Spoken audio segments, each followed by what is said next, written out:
At age 56, Ice Cube rapper actor and a symbol of black cultural resistance has done what no one else dared. He spoke out about the mysterious death of Malcolm Jamal Warner. A shock, a recording, a piece of footage that they tried to hide. Actor who really brought, realness to television. Once America's TV darling in the role of Theo Huxtable Malcolm died in silence in Costa Rica. No autopsy, no farewell, no justice. But behind the drowning accident cover lies a trail of chilling clues, a deleted podcast, a missing computer, and a memoir that never got written. And now Ice Cube declares, "I have proof they don't want you to see." So who silenced Malcolm? And why? Let's uncover the story Hollywood never wanted you to hear. Don't forget to hit follow so you won't miss the next part. A career, a conviction, a fateful decision. Malcolm Jamal Warner was no stranger to the spotlight. He didn't enter Hollywood, he grew up in it. And when Ice Cube raised questions about the truth behind the death of a brother, a symbol, it wasn't just a question for one man. It was a question for an entire system that had swallowed up countless talents in silence. To understand why the name Malcolm caused such a stir, we need to go back to the moment when all of America loved him through a television screen. And no one suspected that behind that smile was a man slowly becoming the bearer of one of the most dangerous secrets in American television history. Malcolm rose to stardom while still a teenager. Born in 1970 in Jersey City, New Jersey, he was named after Malcolm X, the African-American civil rights activist. From a young age, Warner showed the traits of a deep actor, not just in speech, but in his eyes and his maturity far beyond his years. At 14, he was cast as Theo Huxtable, the smart, rebellious, and charming son in the hit sitcom The Cosby Show. From 1984 to 1992, this series wasn't just a television staple, it was a cultural icon seen as the positive image of Black Americans in the public eye. And at the center of it all was Malcolm. At its peak, The Cosby Show drew over 30 million viewers per episode. Warner became one of the most beloved young stars in America, earning 3 Emmy nominations and numerous other television awards. But what many didn't know was that even at the height of his fame, Malcolm had already begun questioning what was happening behind the scenes. He didn't just act, he observed, he recorded, and he kept it to himself. After The Cosby Show ended, Warner didn't chase fame at all costs like many of his peers. He stayed away from commercial films, rejecting cliched roles. Instead, he pursued independent projects from documentaries to public talks on mental health and Black culture. Malcolm once said, "I don't need to be famous to be respected. I need to be real so I can sleep at night." That shift in direction took Malcolm on a path few dared to walk, a journey to uncover the truth behind his own career. He began to write, not to defend the past, but to expose a reality that had been carefully painted over. Starting in 2022, Malcolm was believed to have been working with a small group of journalists, lawyers, and technical collaborators to prepare 2 major projects, a memoir and a documentary titled Hiding in Plain View.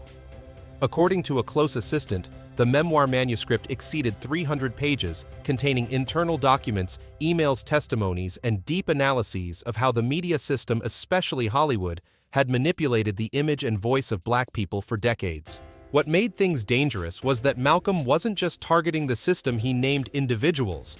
And at the top of that list, none other than Bill Cosby. According to Malcolm, Cosby wasn't just a TV father, but a massively influential figure, both a gateway leading many Black talents into Hollywood, and a gatekeeper ensuring they stayed exactly where the system wanted them. In a note that circulated internally, Malcolm wrote, "He taught us how to speak to be accepted, how to dress to not appear threatening, and how to live in a way that didn't make anyone uncomfortable. But he never taught us how to resist." No one knows exactly when, but it seems Cosby eventually found out what Malcolm was doing. Those close to Malcolm said that by the end of 2023, he began to be frozen out of professional opportunities. Film offers disappeared, sponsors pulled out, and some friends in the industry told him directly, "Someone doesn't want you talking." But Malcolm didn't stop. With a voice recorder, an independent camera, and an encrypted cloud account, Malcolm quietly gathered every piece for his project. In an unreleased podcast episode, he once said, "I'm not telling this story for revenge. I'm telling it because I don't want anyone else to stay silent like I once did." Those words now echo louder than ever. Malcolm's wife, whose identity has always been kept private, is believed to be the only person with full access to his project archive. According to a technical collaborator, Malcolm left behind 2 separate passwords, one for the memoir, one for the documentary. And he instructed, If I'm gone, make sure my voice lives on. That sentence, cold like a will, has now become a guiding light for those who remain. Malcolm was not a hero in the traditional sense. He didn't rally crowds on stage. He didn't go on air to attack anyone. He simply wrote, recorded, quietly retold what he saw with all his memory patience and uncompromising moral clarity. And that's what made him dangerous.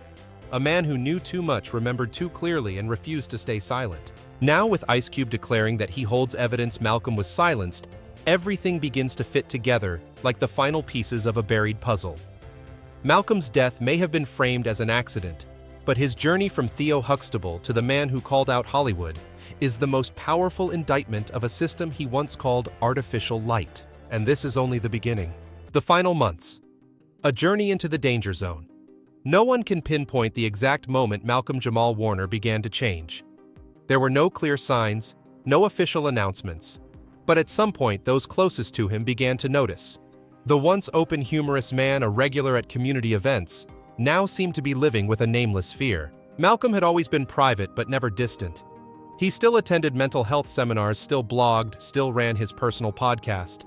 Until suddenly he canceled all public appearances in the final 3 months of his life. He stopped joining live discussions, no longer responded to messages from colleagues in the industry, and those who saw him described something they'd never seen in him before. Tense eyes, a forced smile, and a glance that constantly darted behind. At first, his wife thought he was just exhausted. Malcolm was a perfectionist, and with all the projects he was pursuing, especially an independent documentary he'd been quietly filming since 2022, stress seemed understandable. But then it didn't stop there. Malcolm abruptly changed the gym he had frequented for 5 years. He switched from using ride-hailing apps to paying for private rides in cash. His phone, once filled with note schedules and work documents, was now only used for calls, never texting. A longtime friend, a television director who worked with Malcolm on a Netflix project, recalled, "The last time I saw him, I raised my phone to take a selfie and he immediately pulled my hand down. He said, 'Don't take a photo. I don't want to be check-in anywhere.'" I thought he was joking. But Malcolm wasn't joking. His wife, who had never appeared publicly in the media, confirmed after his death he truly believed someone was watching him. She recounted how Malcolm frequently checked the cameras around their house, installed anti-surveillance software on his phone and computer, and even asked her not to go out alone at night. There were nights he stayed up the whole time. Not because of insomnia, but because he didn't dare to sleep. In a handwritten journal found after Malcolm's passing, one line was repeated again and again like a ritual: "If they come, leave behind the voice." As his fears deepened, Malcolm began to withdraw from the world he once loved. He canceled a keynote at Morehouse College at the last minute, declined an invitation to appear on CNN to discuss The Cosby Show's iconic role, and even suspended his personal podcast for nearly 2 months, something that had never happened in 3 years of regular publishing. Then, just 4 days before Malcolm suddenly passed away in Costa Rica, a new podcast episode unexpectedly appeared on his channel. Title: When They Won't Let You Speak. No intro, no background music, just Malcolm's voice, hoarse, slow, as if burdened by the weight of a buried past. Over 27 minutes, he didn't name anyone.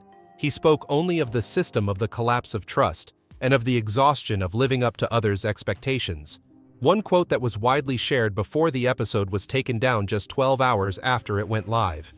"There comes a point when silence becomes more dangerous than speaking up. I've been there." Some listeners who caught the episode before it vanished said Malcolm's voice was full of implications. He spoke of a mentor who was now just a shadow of handshakes in the dark, and of a world where you only exist if you play by the rules. What's notable is no one knows who removed the podcast. The channel remains, previous episodes still work. But When They Won't Let You Speak disappeared from all distribution platforms. Malcolm posted nothing on social media afterward. No explanation, no email responses. And then he disappeared. The trip to Costa Rica was initially believed to be a private vacation, but according to a close source, Malcolm brought none of his usual personal gear. No camera, no laptop, no recording devices, just a few sets of clothes and a small notebook. That was the last time anyone saw Malcolm alive. After his death, both his wife and mother confirmed many things they had previously kept secret out of fear of being labeled paranoid. Malcolm believed someone was reading his emails, and had even tried to register for anonymous internet services to avoid being tracked. His mother Pamela said, "I thought he was being overly anxious." Now I wish I had believed him sooner." Friends also mentioned a haunting detail. Malcolm often repeated one sentence during the final weeks of his life: "If something happens, don't let them tell the story for me." Now he no longer has the chance to finish telling it. The removed podcast episode, the dismissed warning, the behaviors labeled paranoid, all have become shadowy fragments in the picture of a man's final months as he tried to speak out but ran out of time. Malcolm was once a role model. Then he became a skeptic of that very role. And in those final quiet steps, he was not only shedding a false glow, but also walking into a danger zone few dare to enter, a place with no way back, a place where truth can be a curse, and silence, the one-way ticket. The strange death, a hasty cremation, missing assets, and media silence. On June 3, 2025, news broke Malcolm Jamal Warner drowned while swimming off the coast of Playa Grande, Costa Rica. His death was announced through a brief statement from local authorities. No photos of the scene, no identified witnesses, and most notably, no official investigation was opened. For a star beloved by millions of Americans throughout the 1980s, 1990s, the handling of his death was suspiciously swift. Malcolm's wife and mother were only informed after the body had already been transferred to the forensic center in San Jose. Less than 24 hours after the body was found, Malcolm was cremated, without a public autopsy and without written consent from family members. His mother, Pamela Warner, stated in a brief interview with independent media, "We didn't sign anything. They said he wanted to be cremated, but no one in the family ever heard Malcolm say that." The speed of the cremation raised questions even among observers and forensic professionals. In cases of sudden death, especially involving a celebrity, standard procedure in most countries includes conducting an autopsy, preserving DNA samples, obtaining third-party reports, and if any disputes arise, allowing time for verification before burial or cremation. But in this case, every step was skipped at an unbelievable pace. When Malcolm's ashes were brought back to Los Angeles, what his family hoped for was not a funeral, but what he had left behind: his personal laptop phone, hard drives, notebooks, and especially the memoir manuscript, a work Malcolm had spent over 2 years writing. But all of it had vanished. According to Malcolm's wife, the people in charge of handling his belongings in Costa Rica said they did not find any electronic devices in the hotel room where he stayed. The room was completely cleaned out. No camera, no laptop, no audio recorder. The very items Malcolm always carried, according to a technician who had helped him edit videos. Even the phone, which Malcolm treated as an inseparable companion, was not among the returned belongings. And even more bizarre, his work email account was locked just 2 days after his death.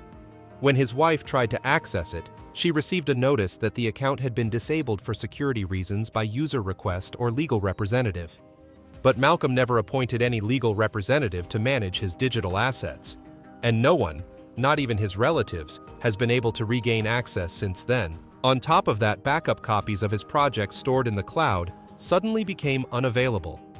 An insider, someone who had helped Malcolm with encryption and backups, confirmed we had at least 2 backup versions, each password protected, stored on military-grade encryption services. There's no reason both would disappear at the same time. He mentioned receiving an email from Malcolm just 2 days before he traveled to Costa Rica, stating that he would send the final edited version within the week. That version was never sent, and what remains is nothing. As news of his death spread, mainstream media seemed to look the other way. No investigative reports, no memorial programs on national television, no guests or colleagues invited to share stories about Malcolm. On major outlets like the New York Times, CNN, and the Washington Post, the report of his death appeared only as a short blurb, almost buried among hundreds of side stories. None of the original cast members of The Cosby Show spoke publicly. No condolences from directors who had worked with Malcolm. And notably, Bill Cosby remained completely silent. The man who worked alongside Malcolm for nearly a decade in the role of a television father posted no tribute, made no statements to the press, and did not mention his death at all. That silence, according to Ice Cube, louder than a statement. In a podcast recording, which was later also taken down, Ice Cube emphasized a man who once called someone his son, at the very least should have posted a black and white photo with the words, "Rest in peace." But he said nothing, not a word, not even a period. To me, that's a confession. Public questions began to surface. Those who closely followed Malcolm's podcast knew he was preparing to release two major projects, a memoir and a documentary. And now, not only is he gone, but every trace of his work has been wiped clean, and no one has provided an explanation. Several independent blogs, investigative YouTube channels, and even some international news organizations began digging deeper into the case. A few outlets released audio clips allegedly sent by Malcolm to his loved ones, in which he stressed, "If something happens to me, don't let them turn it into an accident." However, these videos were quickly hit with copyright claims or reported as spam, causing much of the content to be removed from platforms within hours. And from there, a wave of hashtags began to rise. #Justice, for Malcolm, #Where is the footage, #Ice Cube knows. But amid millions of shares, there was still no official response from law enforcement or from Hollywood. Malcolm's death seemed to be handled like a passing breeze rather than the storm it truly was. An actor who once represented a generation, a cultural icon of Black America on national television, suddenly vanished off a distant shoreline, and no one asked questions. Or more precisely, no one was allowed to ask. Because when the final voice is silenced, when podcast episodes are deleted, and all that remains are voids sealed by terrifying silence, the truth no longer lies in what is revealed. It lies in what has been erased. The Hidden Truth memoir documentary and the final warning. Malcolm Jamal Warner never publicly accused anyone, but in silence he recorded everything. A 300-page memoir, hours of audio recordings, and a documentary project titled Hiding in Plain View, all prepared as an indictment aimed at the power structure behind Black Hollywood. And true to its title, what he revealed wasn't hidden, it was in plain sight. Malcolm's memoir didn't just recount memories from The Cosby Show, but exposed the inner workings of the entertainment industry, image control, contract manipulation, and how Black artists were forced to behave if they wanted to survive. According to an assistant who once worked with him, at first it was just about writing down the past, but the more Malcolm wrote, the more he realized he was uncovering a network. He interviewed over 20 witnesses, from actors to backstage crew, to shed light on how power was used to silence and eliminate those who refused to submit. The manuscript was divided into 3 parts. The first was a personal diary detailing Malcolm's complex relationship with Bill Cosby, from mentor to controller. The second exposed the network of CEOs, producers, and crisis management systems backed by emails, contracts, and payment receipts. The third, the most dangerous part, described the journey of being blacklisted, losing roles, missing opportunities, and receiving calls from someone that led to his name vanishing from every major project. One haunting sentence Malcolm once said to his wife before his death still lingers: "If I die, don't believe it was an accident." At the time, she thought he was just talking about job-related stress, but now it sounds like a warning. Alongside the memoir, Malcolm also worked on a documentary by himself.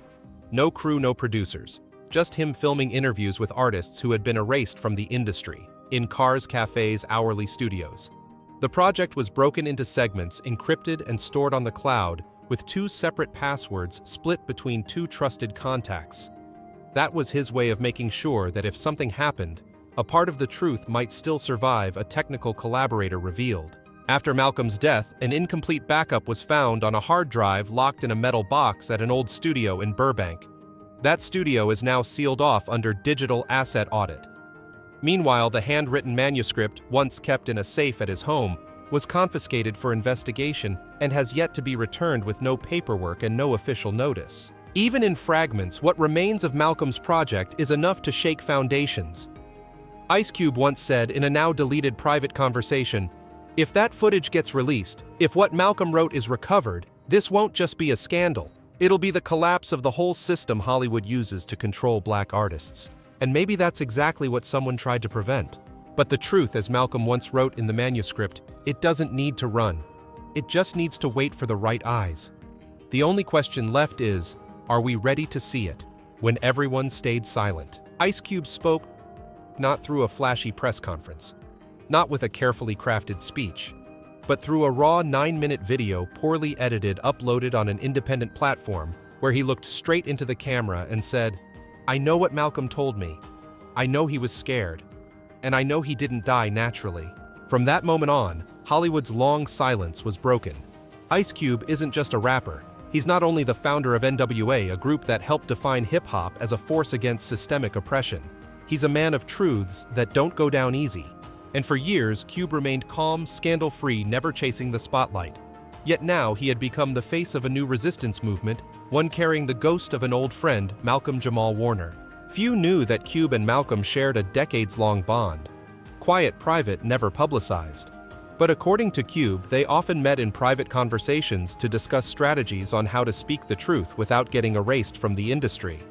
When Malcolm began writing his memoir, Cube was among the first people he shared the manuscript with. He showed me a piece. Not long, just a few pages.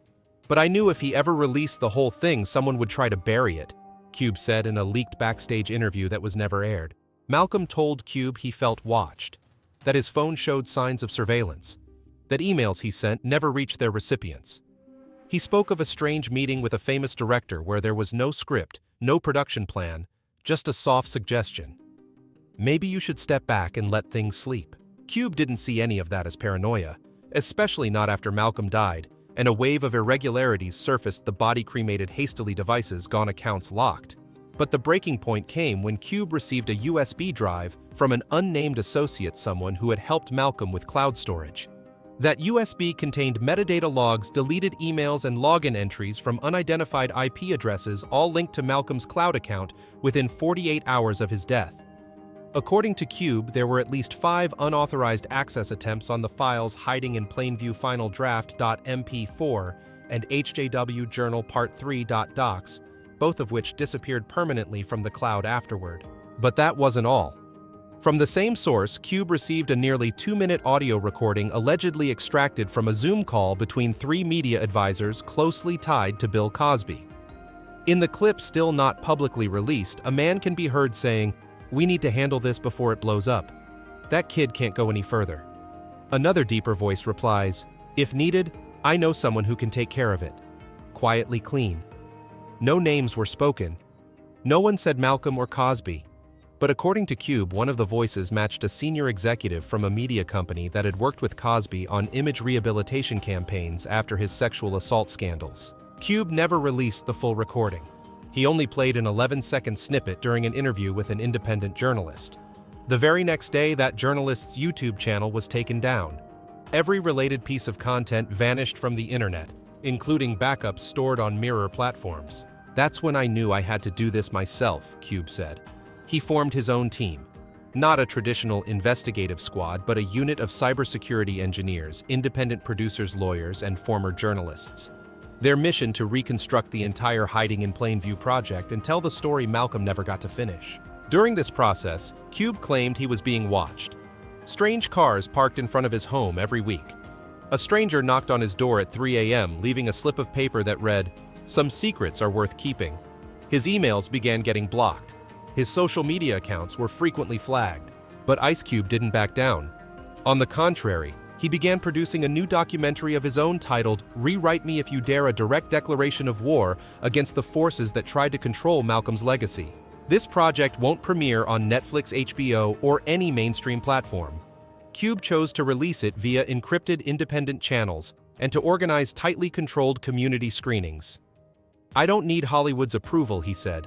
"I need the public to know the truth." In a short speech recorded at a closed event in Atlanta, Ice Cube declared plainly, "They may have erased his name from the credits. They may have cremated him in silence. But I won't let them rewrite Malcolm's name, not while I'm still standing." Cube's presence became the heart of the Justice for Malcolm movement. Artists who once hesitated began reposting Malcolm's words. Independent producers reached out to Cube offering to help with post-production. Some who had worked with Cosby sent anonymous emails leaking documents, memos, and even contract revision histories. What exactly is in the footage Cube holds? He hasn't revealed it all, and perhaps he doesn't need to, because what he's doing now is far more powerful, dismantling a power structure that's lasted too long, using the very weapon the system once used to control others' storytelling.